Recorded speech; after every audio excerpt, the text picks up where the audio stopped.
Welcome to morning మన్నా. నేటి వాక్య దర్శనం కొరకు మత్తయి సువార్త 21వ అధ్యాయం 22వ వచనం. మరియు మీరు ప్రార్థన చేయనప్పుడు వేటిని అడుగుదురో అవి దొరికినవని నమ్మిన ఎడల మీరు వాటన్నిటిని పొందుదురని వారితో చెప్పెను. మరొకసారి ప్రార్థన విషయంలో యేసుక్రీస్తు ప్రభు శిష్యులకి మనకి జ్ఞాపకం చేస్తున్న మాటల్లో నుండి 4 ప్రాముఖ్యమైన సత్యాలు ఈ ఉదయకాల సమయంలో మనం గ్రహించాలి. Number 1, it is a promise, వాగ్దానము. దేవుడు చేస్తాను అని చెప్పేవన్నీ మనకు వాగ్దానాలుగా కనిపిస్తా ఉన్నాయి. వాక్య భాగంలో నుండి నమ్మిన ఎడల మీరు వీటన్నిటిని పొందుదురు అని ఆయన చెప్పెను అన్న మాటలో పొందుకుంటాము అనేది దేవుని వాగ్దానమై ఉన్నది. యేసుక్రీస్తు ప్రభు ప్రార్థన విషయంలో మనకు వాగ్దానాన్ని జ్ఞాపకం చేస్తా ఉన్నాడు. ఉదాహరణకి ధనవంతుడైన తండ్రి ఒక బ్యాంక్ చెక్ మీద సైన్ చేసి ఇస్తే దాన్ని నగదు రూపంలోనికి మార్చుకోవాలి అని అంటే ఖచ్చితంగా బ్యాంకుకి వెళ్ళి మార్చుకోవాలి. బ్యాంకు వెళ్లకుండా అది ఎంత పెద్ద చెక్ అయినా, ఎన్ని లక్షల రూపాయలదైనా, ఎంత మంచి సంతకం ఉన్నా అది బదిలీ చేయబడదు. అలాగే మనకు విశ్వాసం ఎంత గొప్పగా ఉన్నా అది ప్రార్థనలోనికి రాకపోతే అది ఎట్టి పరిస్థితుల్లో వాగ్దానము నెరవేర్చబడదు.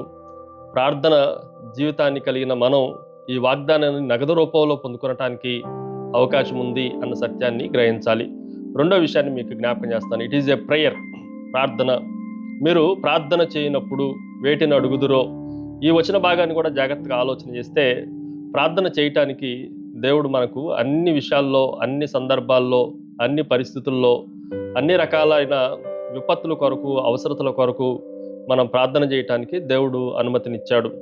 మన ప్రియమైన వారికి ఫోన్ చేసినప్పుడు ఫోన్ వెంటనే కనెక్ట్ అయినట్లుగా దేవునికి కూడా పరలోకంలో ఉన్న దేవునికి అన్ని సందర్భాల్లో మనము కాల్ చేయటానికి, ప్రార్థన చేయటానికి అవకాశం ఉంది.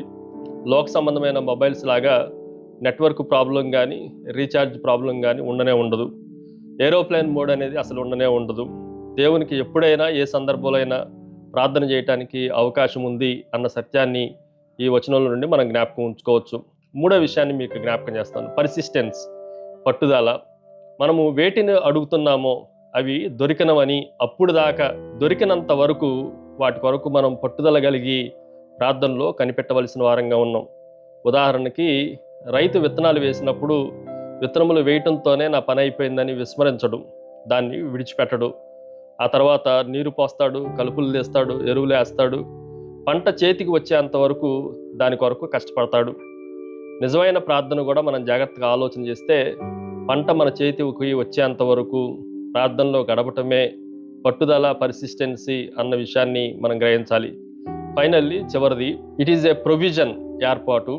దేవుడు మనకి అన్నిటినీ, అదుపాయాలను, సదుపాయాలను, ఏర్పాట్లను దేవుడు మనకి చేస్తున్నవాడుగా కనిపిస్తూ ఉంది. మనం ఏది అడుగుతున్నామో వాటిని దేవుడు మన కొరకు ఏర్పాటు చేసేవాడు. దేవుని ఏర్పాట్లలో ఏది కొదువు ఉండదు అన్న సత్యాన్ని మనం గ్రహించాలి. ఆన్లైన్లో ఏదన్నా ఆర్డర్ ఇస్తే అది మన ఇంటికి లేట్గా రావచ్చు, కానీ ఖచ్చితంగా అది ఒక రోజున మనం పొందుకుంటాము అని వేచి చూచినట్లుగా మనం కూడా దేవుని ఏర్పాట్లు మన జీవితాల్లో జరుగుతాయి అని విశ్వసించి ప్రార్థన చేసే వారంగా ఉండాలి.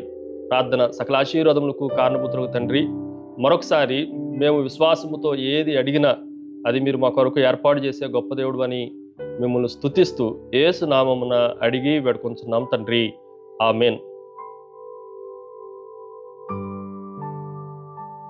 God bless you.